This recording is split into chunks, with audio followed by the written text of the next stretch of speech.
ನಮಸ್ಕಾರ ಸ್ನೇಹಿತರೆ. ನಾನು ಈ ದಿನ ಹೊಸದಾದಂತಹ ಒಂದು ಸ್ವಾರಸ್ಯಕರವಾದಂತಹ ವಿಡಿಯೋ ಜೊತೆಗೆ ನಿಮ್ಮ ಮುಂದೆ ಬರ್ತಾ ಇದ್ದೀನಿ. ಅದೆಂದರೆ ಸ್ಟ್ಯಾಚ್ಯೂ ಆಫ್ ಯೂನಿಟಿ, ಏಕತೆಯ ಪ್ರತಿಮೆ. ಇದು ಗುಜರಾತ್ನಲ್ಲಿ ಇದೆ. ವಿಶ್ವದ ಅತಿ ಎತ್ತರದ ಪ್ರತಿಮೆ ಇದು. ಭಾರತದ ಉಕ್ಕಿನ ಮನುಷ್ಯ ಮತ್ತು ಮೊದಲ ಗೃಹ ಮಂತ್ರಿಯಾದ ಸರ್ದಾರ್ ವಲ್ಲಭಭಾಯಿ ಪಟೇಲ್ ಅವರಿಗೆ ಸಮರ್ಪಿತವಾದ ಸ್ಮಾರಕವಾಗಿದೆ.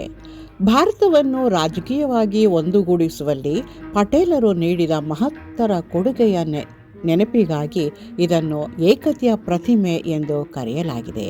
ಈ ಪ್ರತಿಮೆ 182 ಮೀಟರ್ 597 ಅಡಿ ಎತ್ತರವಿದೆ. ಸ್ಥಳ: ಇದು ಗುಜರಾತ್ನ ನರ್ಮದಾ ಜಿಲ್ಲೆಯ ಕೆವಾಡಿಯಾ ಬಳಿ ನರ್ಮದಾ ನದಿಯಲ್ಲಿರುವ ಸಾಧುಬೆಟ್ ಎಂಬ ದ್ವೀಪದಲ್ಲಿದೆ. ವಿನ್ಯಾಸಕರು: ಭಾರತದ ಪ್ರಸಿದ್ಧ ಶಿಲ್ಪಿ ರಾಮ್ ವಿ ಸುತಾರ್ ಈ ಪ್ರತಿಮೆಯನ್ನು ವಿನ್ಯಾಸಗೊಳಿಸಿದ್ದಾರೆ.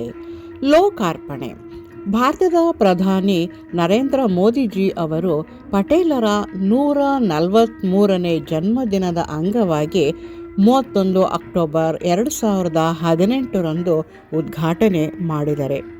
ನಿರ್ಮಾಣದ ವಿಶೇಷತೆಗಳು: ಇದರ ನಿರ್ಮಾಣಕ್ಕಾಗಿ ಲಕ್ಷಾಂತರ ಟನ್ ಉಕ್ಕು, ಸಿಮೆಂಟ್, ಕಂಚನ್ನು ಬಳಸಲಾಗಿದೆ.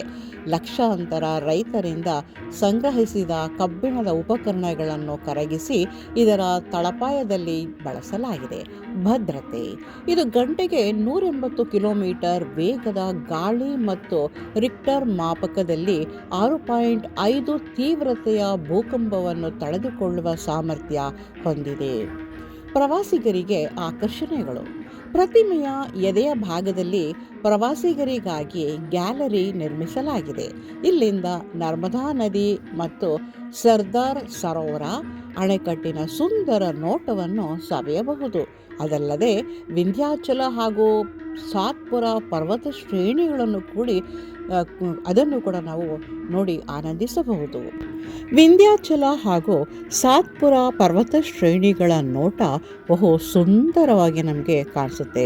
ಸುತ್ತಲೂ ಬೆಟ್ಟಗುಡ್ಡಗಳು, ಅಣೆಕಟ್ಟು ಮತ್ತು ಸರೋವರ, ನರ್ಮದಾ ನದಿ ಇವೆಲ್ಲಗಳ ಒಂದು ನೋಟ ಅತ್ಯಂತ ರಮಣೀಯವಾಗಿ ನಮ್ಮ ಕಣ್ಣಿಗೆ ಕಾಣಿಸ್ತಾ ಇರುತ್ತೆ.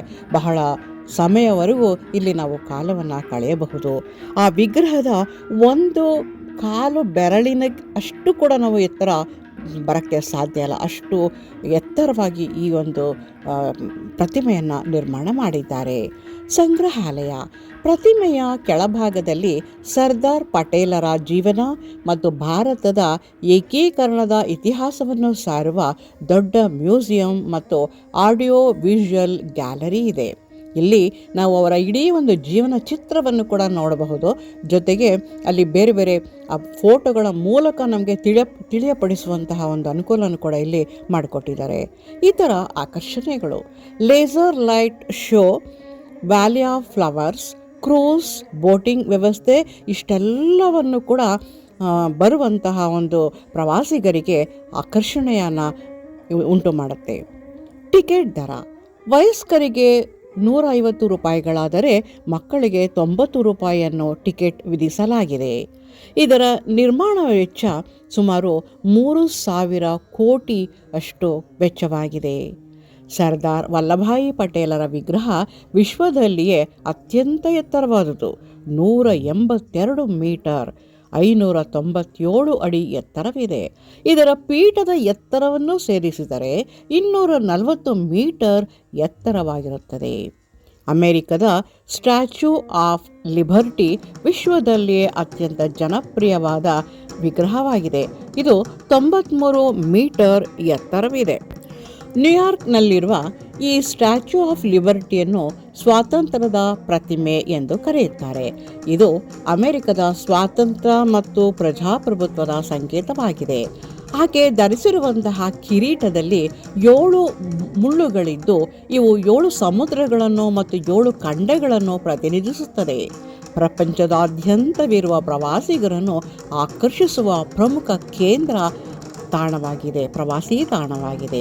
ವಿನ್ಯಾಸ: ಇದು ರೋಮನ್ ಸ್ವಾತಂತ್ರ್ಯ ದೇವತೆಯಾದ ಲಿಬರ್ಟಾಸ್ನ ಆಕಾರದಲ್ಲಿದೆ. ಆಕೆಯ ಕೈಯಲ್ಲಿರುವಂಥ ವಸ್ತುಗಳು ಯಾವೆಂದರೆ ಬಲಗೈಯಲ್ಲಿ ಸ್ವಾತಂತ್ರ್ಯದ ಜ್ಯೋತಿ, ಎಡಗೈಯಲ್ಲಿ ಅಮೆರಿಕದ ಸ್ವಾತಂತ್ರ್ಯ ಘೋಷಣೆಯ ದಿನಾಂಕವನ್ನು ಜುಲೈ 4, 1776 ಕೆತ್ತಿರುವ ಶಾಸನ ಫಲಕ ಹಿಡಿದಿದೆ.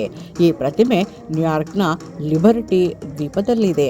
ಇದು ಫ್ರಾನ್ಸ್ನವರು ಅಮೆರಿಕ ಜನತೆಗೆ ಕೊಟ್ಟಂತಹ ಒಂದು ಉಡುಗೊರೆಯಾಗಿದೆ. ಈ ಒಂದು ಸ್ಟ್ಯಾಚ್ಯೂ ಆಫ್ ಲಿಬರ್ಟಿ, ಈ ಒಂದು ಅತ್ಯಂತ ಮನೋಹರವಾದಂತಹ ಲಿಬರ್ಟಿ ಸ್ಟ್ಯಾಚ್ಯೂವನ್ನು ಕೂಡ ನಾವಿಲ್ಲಿ ನೋಡ್ತಾ ಇದ್ವಿ.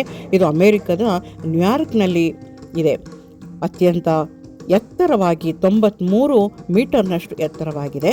ಈ ಸದಾ ಕಾಲ ಪ್ರವಾಸಿಗರು ಇಲ್ಲಿ ಬಂದು ಅದರ ಅದ್ಭುತ ಒಂದು ಸೌಂದರ್ಯವನ್ನು ನೋಡಿ ಹೋಗ್ತಾ ಇರ್ತಾರೆ. ಯಾರೂ ಕೂಡ ಅದನ್ನು ಮಿಸ್ ಮಾಡ್ಕೊಳ್ಳೋದೇ ಇಲ್ಲ.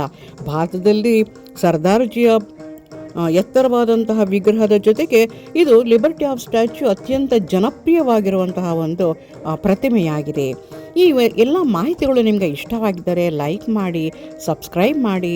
ಇಲ್ಲಿ ನ್ಯೂಯಾರ್ಕ್ ಪಟ್ಟಣದ ಒಂದು ಚಿತ್ರವನ್ನು ಕೂಡ ನಾವು ನೋಡ್ತಾ ಹೋಗ್ತಾ ಇದ್ದೀವಿ. ಅತ್ಯಂತ ಸುಂದರವಾದಂತಹ ಒಂದು ನಗರ. ಲಿಬರ್ಟಿ ಸ್ಟ್ಯಾಚ್ಯೂ ಕೂಡ ಬಹಳ ಅಂದವಾಗಿದೆ. ಹಾಗಾಗಿ ನೀವು ಲೈಕ್ ಮಾಡಿ, ಸಬ್ಸ್ಕ್ರೈಬ್ ಮಾಡಿ. ನೀವು ಆ ಕಡೆ ಹೋದಾಗ ಗುಜರಾತ್ನಲ್ಲೇ ನೀವು ನೋಡಬಹುದು. ನಮಸ್ಕಾರಗಳು.